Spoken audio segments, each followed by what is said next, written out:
বিসমিল্লাহির রহমানির রহিম। প্রিয় শিক্ষার্থীরা, কেমন আছো? আশা করি ভালো আছো।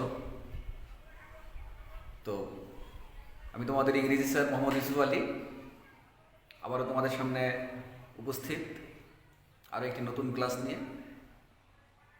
তো বিগত যেই ক্লাসগুলো নিয়েছি সেগুলো মূলত বেশিরভাগই ছিল সেকেন্ড পার্টের বিষয়। তো আজকে নতুন একটা জিনিস, যেটা হয়তো বইয়ের মধ্যে থাকবে না বা পাবা না। তোমরা জানো যে বর্তমানে বাংলাদেশে একটা বড় সমস্যা হচ্ছে রোহিঙ্গা সমস্যা।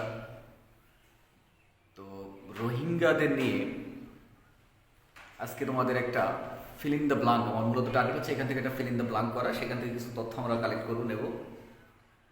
তো তোমরা একটু বোর্ডের দিকে খেয়াল করো, যে আমি হোয়াইট বোর্ডটা আমার পিছনে আছে, বোর্ডের দিকে একটু খেয়াল করবা। এবং প্রথম কাজ হচ্ছে তোমাদের এটাকে একটা স্ক্রিনশট দিয়ে নিবা।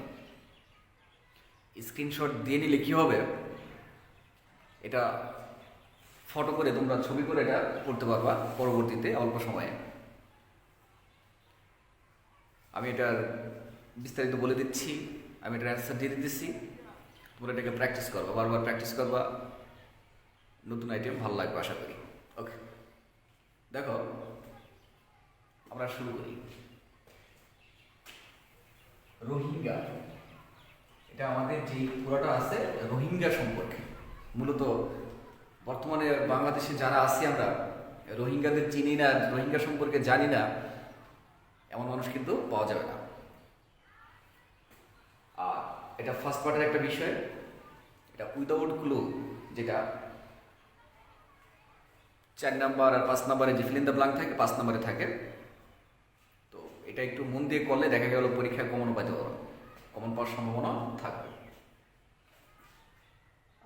আর একটা বিষয়ে, যদি রোহিঙ্গা সম্পর্কে প্যারাগ্রাফ চলে আসে, অন্ততপক্ষে লেখলো কিছু নাম্বার পাওয়া। আর যদি এটা কিছু অ্যাড করে দিতে পারো বুদ্ধি করে, এটা থেকে তোমরা একটা প্যারাগ্রাফের আইডিয়াও পেয়ে যাও। আর আমি আরেকটু বলে রাখি, আমাদের ফার্স্ট পার্ট যে বইটা আছে সেখানে কিন্তু ডায়াসপোরা একটা চ্যাপ্টার আছে, তো তারই সাথে একটু রিলেটেড, ডায়াসপোরার সাথে একটু রিলেটেড। এটা হচ্ছে বাস্তব ডায়াসপোরা, নাকি রিয়াল ডায়াসপোরা আমাদের চোখের সামনে ঘটতেছে। দেখো, diaspora is an age old, আমি একটা গ্যাপ দিয়ে দিচ্ছি, age old issue, age old matter. তার মানে কি হচ্ছে, ডায়াসপোরা যে শব্দটা, এটা একটা পুরাতন একটা ব্যাপার, পুরাতন একটা বিষয়। ওই যে আমরা প্যালেস্টিনিয়ান ডায়াসপোরা, তাই তো পড়েছি না? তারপরে আমেরিকায় কিছু ডায়াসপোরা আছে, ইংল্যান্ডে কিছু ডায়াসপোরা আছে। ডায়াসপোরা কি অ্যাকচুয়ালি? অভিবাসী, তাই তো? এক দেশ থেকে অন্য দেশে যারা স্থিরভাবে বসবাস করে তাদেরকে বলা হয় ডায়াসপোরা। তো diaspora is an age old issue. তাহলে আমার অ্যান্সারটা কি? ইস্যু অথবা ম্যাটার অথবা ফেনোমেনন, ঘটনা। তাহলে আমার অ্যান্সারটা হচ্ছে এইজ ওল্ড ইস্যু অথবা ম্যাটার অথবা phenomenon. Okay, in recent Times, মানে যে সম্প্রতি সময়ে, বর্তমান সময়ে রোহিঙ্গা, দেখো আমি একটা গ্যাপ দিয়ে দিচ্ছি, Rohingya dash has attracted A lot of attention. Rohingya diaspora, বর্তমানে রোহিঙ্গা ডায়াসপোরা কি করছে? হ্যাজ অ্যাট্রাক্টেড, আকর্ষণ করছে কি? লট অফ অ্যাটেনশন, ব্যাপক মনোযোগ আকর্ষণ করছে। সবাই, এই জন্য বললাম যে সবাই জানি আমরা, তো সবাই এটা লট অফ অ্যাটেনশন না হলে কি আমরা কীভাবে জানলাম, তাই না? তাহলে আমার অ্যান্সারটা হচ্ছে কি? রোহিঙ্গা ডায়াসপোরা। অ্যান্সারটা হচ্ছে ডায়াসপোরা। মোর দেন 1 মিলিয়ন রোহিঙ্গা, 1 মিলিয়ন। বলো তো 1 মিলিয়ন সমান সমান কত লাখ? 10 লাখ ইকুয়াল 1 মিলিয়ন, তাই তো? 10 লাখের বেশি হিসাবে দেখা গেছে 15-16 লাখ রোহিঙ্গা বাংলাদেশে অবস্থান করতেছে। তো মোর than 1 million Rohingya have come, হতে পারে, তাই না? এসেছে, অথবা ফ্লেড, পালিয়েছে, অথবা অথবা মাইগ্রেটেড, স্থানান্তরিত হয়েছে। তাহলে এটার অ্যান্সার হবে 3টে হতে পারে, কাম হতে পারে, ফ্লেড হতে পারে, অথবা মাইগ্রেটেড হতে পারে। তাহলে more than 1 million Rohingya have migrated from from Myanmar to Bangladesh, Bangladesh থেকে মিয়ানমারে পালিয়ে আসছে অথবা এসেছে অথবা স্থানান্তরিত হয়েছে। তিনটা অ্যান্সার হতে পারে। দেখো, দেয়ার মাইগ্রেশন, তাদের যে স্থানান্তর, ইজ, এটা গ্যাপ আছে, ডিউ টু, জন্য, ডিউ টু মানে কি জন্য, due to the adverse condition. Adverse শব্দের অর্থ কি প্রতিকূল, অ্যাডভার্স শব্দের অর্থ হচ্ছে প্রতিকূল। তাহলে ওখানে অবস্থাটা ভালো ছিল না, অনুকূল ছিল না, বিধায় কিন্তু চলে আসছে, প্রতিকূল ছিল। Due to the adverse condition in Rakhine State of Myanmar, মিয়ানমারের যে রাখাইন যে প্রদেশটা আছে সেখানে প্রতিকূল অবস্থা হওয়ার কারণে কিন্তু তারা পালিয়ে এসেছে। এবং দেখো, দ্য অ্যানসেস্ট্রাল হোমল্যান্ড, অ্যানসেস্ট্রাল মানে কি পৈতৃক, পূর্বপুরুষের যারা, অ্যানসেস্ট্রাল হোমল্যান্ড তাদের মাতৃভূমি ছিল, পৈতৃক নিবাস ছিল, অব দ্য রোহিঙ্গাস, রোহিঙ্গাদের যে পৈতৃক নিবাস সেটা কোনটা, সেটা হচ্ছে রাখাইন স্টেট, রাখাইন প্রদেশ। নেক্সট দেখো, তো তারা চলে আসলে এখন, the government of Bangladesh, Bangladesh সরকার কি করছে, হ্যাজ, একটা গ্যাপ আছে, অ্যাকসেপ্টেড, গ্রহণ করছে। বাংলাদেশ সরকার যদি তাদেরকে ইচ্ছা করতো তাহলে কিন্তু গ্রহণ নাও করতে পারতো, তাদেরকে অ্যাকসেপ্ট নাও করতে পারতো। তো বাংলাদেশ সরকার কি করছে, Bangladesh government, the government of Bangladesh has accepted, তাদেরকে গ্রহণ করেছে, this huge number of refugees. Refugee শব্দের অর্থ কি শরণার্থী। তো এই বিপুল সংখ্যক, বিপুল সংখ্যক শরণার্থী কিন্তু বাংলাদেশ সরকার কি করছে, গ্রহণ করে নিয়েছে। রিফিউজি কিসের কারণে এলো, অন হিউম্যানিটারিয়ান গ্রাউন্ড। অ্যান্সারটা নাম্বার 6 নম্বরে, গ্রাউন্ড। একটা অ্যাকচুয়ালি এটা মানবতা বলে কথা আছে, তাই না, মানুষ মানুষের জন্য। তো মানবতার দিক বিবেচনায় রেখেই কিন্তু বাংলাদেশ গভর্নমেন্ট কি করছে, তাদেরকে অ্যাকসেপ্ট করে নিচ্ছে। তাহলে আমার 6 নম্বর অ্যান্সারটা কি হবে, গ্রাউন্ড। বাট কিন্তু দিস পিপল, অনেক অনেক মানুষ না, but this people are a huge burden.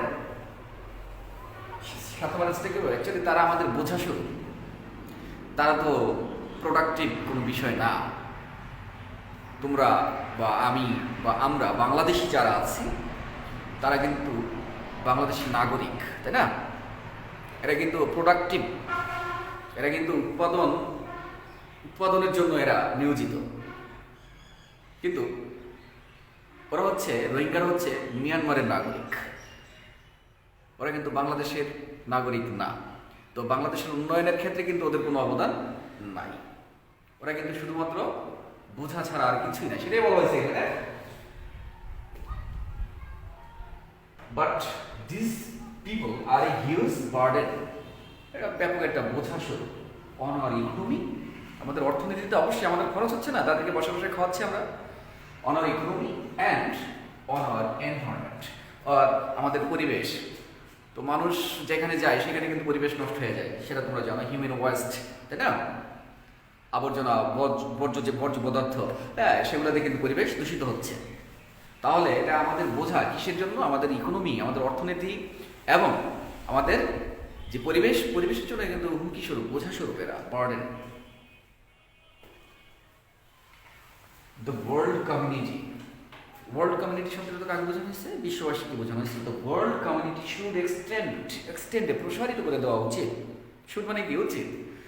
বিশ্ব সম্প্রদায়, যারা বিশ্বের অন্যান্য দেশের মানুষ, তাদের উচিত কি করা উচিত, এক্সটেন্ড, প্রসারিত করে দেওয়া, দেয়ার ফুল সাপোর্ট, অন্তত সমর্থনটা প্রসারিত করে দেওয়া, সমর্থন দেওয়া উচিত। কি কাজের জন্য, to the that's Rohingyas, so that they can their full support to the, কোন রোহিঙ্গা, এখানে রোহিঙ্গা সম্পর্কে বলা হয়েছে মাইগ্রেটেড রোহিঙ্গাস। এই যে রোহিঙ্গা যারা আছে, বিতাড়িত রোহিঙ্গা, এদের ফুল সাপোর্ট করতে হবে। বিশ্ববাসীর উচিত তাদেরকে সাপোর্ট করা, সমর্থন করা, সহযোগিতা করা।